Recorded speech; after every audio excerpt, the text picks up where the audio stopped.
في بداية ملخص الفيلم حابب أوضح لكم إن ده الجزء الرابع من الفيلم، وطبعا علشان تفهموا الأحداث والقصة لازم تكونوا شفتوا الثلاث أجزاء اللي فاتوا. هتلاقوا لينكاتهم في الوصف، ولينك ملخص الجزء الأول ظهر لكم فوق. اتكتب في بداية الفيلم إن البشر حكموا الكوكب لآلاف السنين، وكان مصير غطرستهم سقوطهم بسبب فيروس أنشأ جنس ذكي من القردة، وكان تأثيره عكسي على البشر فسلبهم الذكاء والقدرة على الكلام.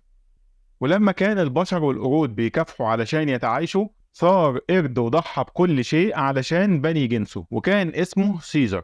وظهرت جنازة وفيها سيزر، والقرود كلها حزينة على موته. وظهرت قرود بعدها بيتسلقوا مكان عالي جدا علشان ياخدوا بيض نسور، وكل قرد منهم خد بيضة. وهم راجعين قريتهم لقوا خيال حد بيجري ومعرفوش ده مين. ورجعوا القرية بعد كده، نوى ابن قائد قبيلة النسور طلع لأبوه ملك القبيلة، وحكى له عن خيال الدخيل اللي هم شافوه، وفكروه ان هو حد من البشر الخرس. وراح ابوه يقول لمجلس الشيوخ، وبعتوا قرد علشان يخوف الخرس. وبالليل نوى كان ماشي بالحصان بتاعه، واتفاجئ بهجوم على القبيلة بتاعته، وان في قرود مقنعين بيقتلوا القبيلة بتاعته، فرجع جري وراهم علشان يلحق اهله وعيلته. رجع لقى القبيلة بتولع، والقرود كلهم بيتأسروا او بيموتوا. وامه قالت له اجري ساعد ابوك علشان يحرر كل النسور. وجري نوح علشان يحرر النسور مع ابوه، وطلع وراه قائد جيش القرود، وكانوا لسه بيحرروا في النسور، وحصل بينهم قتال وما كانش قادر عليه ولا هو ولا ابوه. وفي نهاية القتال قائد جيش المقنعين قتل ابوه ورمى نوح من فوق المقر بتاعهم.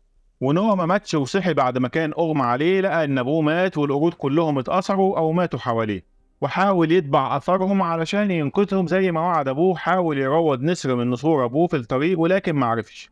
وهو في الطريق وقع في فخ كان نصبه قرد، وكان فاكر ان نوح من القرود المقنعين، فحكى له نوح قصته وعرفه بنفسه. وقال له القرد ان هو اسمه راكا، وحكى له عن سيزر وعن القانون بتاع سيزر، وان المقنعين بيحرفوا قوانين سيزر وكلامه وبيقتلوا القرود والبشر. وكانوا ملاحظين ان في بنت بتلاحق نوح من المقر بتاعه، ونوح كان خايف منها. وراكا قال له ان سيزر كان بيحب البشر، وان الاسطوره بتقول ان هو اتربى على ايد بشري، وبقى راكا بيديها اكل وركبها وراه على الحصان علشان يوصلها معاه للقبيله بتاعته. وفي طريقهم شافوا مجموعه من البشر الخرس، وهاجموهم المقنعين، وكانوا بيقبضوا على كل البشر وعايزين يوصلوا للبنت اللي مع راكا.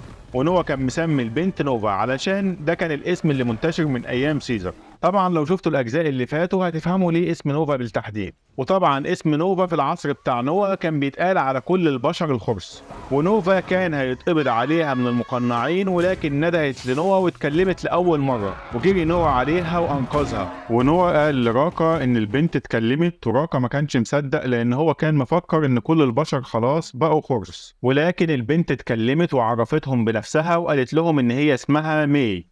وقالت لنوح على مكان المقنعين، وان هم مستخبيين في مستوطنة بشرية وعاملين ده المقر بتاعهم، وجهزوا نفسهم علشان يروحوا ينقذوا القبيلة بتاعت نوح. وفي طريقهم وصلوا الجسر، وده كان الفاصل بينهم وبين مقر المقنعين. والمقنعين كانوا عاملين لهم كمين وهم ما كانوش واخدين بالهم منه، وحاولوا يهربوا منهم ولكن كانوا محاصرين من كل الاتجاهات.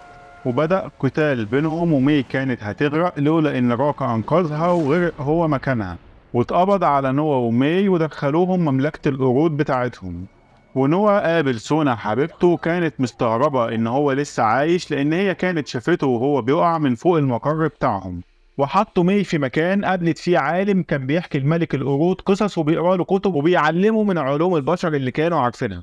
ونوح قابل امه كانت لسه عايشه، وكانوا بيسمعوا خطاب لملك مملكه القرود، وكان مسمي نفسه سيزر بروكسيموس.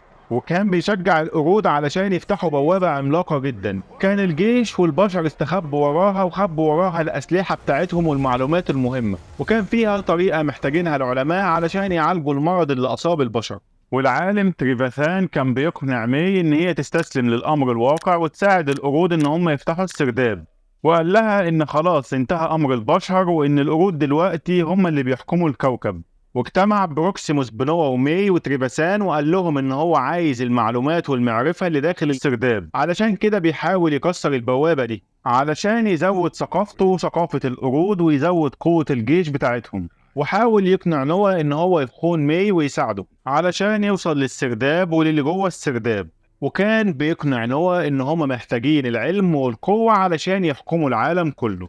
ونوع اتفاجئ ان اقوى نسر وقف على ايده بعد ما كان بيرفض ان هو يقف على ايده. ومي طلبت من نوع ان هو يساعدها ان هم يدخلوا السرداب عن طريق التسلق، وقالت له على طريق مختصر يقدروا يدخلوا بيه السرداب. وبدأت مي الخطة بمساعدة نوع وسونا وأنايا، وبدأوا يحطوا المتفجرات في الأماكن بتاعتها.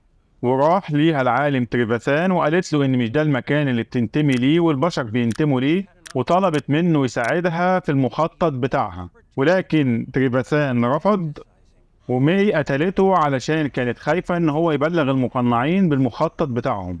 وتسلقوا السرداب ودخلوه بصعوبة جدا. ولما دخلوا السرداب شافت القرود الدبابات والأسلحة بتاعة البشر، ومي راحت تدور على الكتب اللي كانت محتاجاها. ولما فتحوا بوابة السرداب لقوا المقنعين مستنيينهم بقيادة سيزر بروكسيموس. وقال لنوع انت أحمق علشان وثقت في مخلوق مخادع زيها، بس أنا مش زيك. وهددوه بقتل حبيبته سونا. ومي جريت وفجرت السور اللي كان حاجز المية بعيد عن السرداب، وحصل سيول قوي جدا في السرداب. ونوع بقى بيساعد القبيلة بتاعته علشان تقدر تهرب من السيول اللي حصل. ونوع اتفاجئ وهو بيهرب القبيلة بتاعته بقائد جيش المقنعين في وشه، وحاول يهرب منه واستخدم السيول كوسيلة للهرب وتخلص منه بصعوبة جدا. ونوع واجه سيزر بروكسيموس في النهاية وما كانش قادر عليه، وكان واضح فرق القوة بينهم. وقبيلة نوع كلها كانت خايفة من سيزر بروكسيموس. ونوع عمل النغمة بتاعت أبوه اللي كان بيعملها للنسور اللي كان مدربهم عليها، والقبيلة كلها بقت تردد النغمة ورا نوع علشان يجمعوا كل النسور. والنسور هاجموه ورموه من فوق المقر بتاعهم، ونوع وقبيلته بدأوا يبنوا المقر بتاعهم مرة تانية. ومي راحت لنوع المقر بتاعه وكانت مخبية مسدس ورا ظهرها، واتفاجئت من رد فعل نوع وإن هو اداها السلسلة بتاعة القبيلة بتاعته، وقال لها إن هو عايز يمشي بتعاليم سيزر، وإن البشر والقرود يقدروا يعيشوا تاني مع بعض مرة تانية. وبعدها سابته ومشيت وراحت وصلت الجهاز لمجموعة من البشر العلماء. وبدأ العلماء في تشغيل القمر الصناعي وتواصلوا مع كل البشر اللي عندهم قدرة على الكلام، واللي لسه طبعا محتفظين بالذكاء بتاعهم. وده كان الجزء الرابع من فيلم كوكب القردة اللي نزل 2024، واللي اسمه Kingdom of the Planet of the Apes. فلو عجبكم ملخص الفيلم اعملوا لايك للفيديو واشتركوا في القناة وفعلوا زر الجرس علشان توصل لكم فيديوهاتي الجديدة. أشوفكم على خير في فيديو جديد.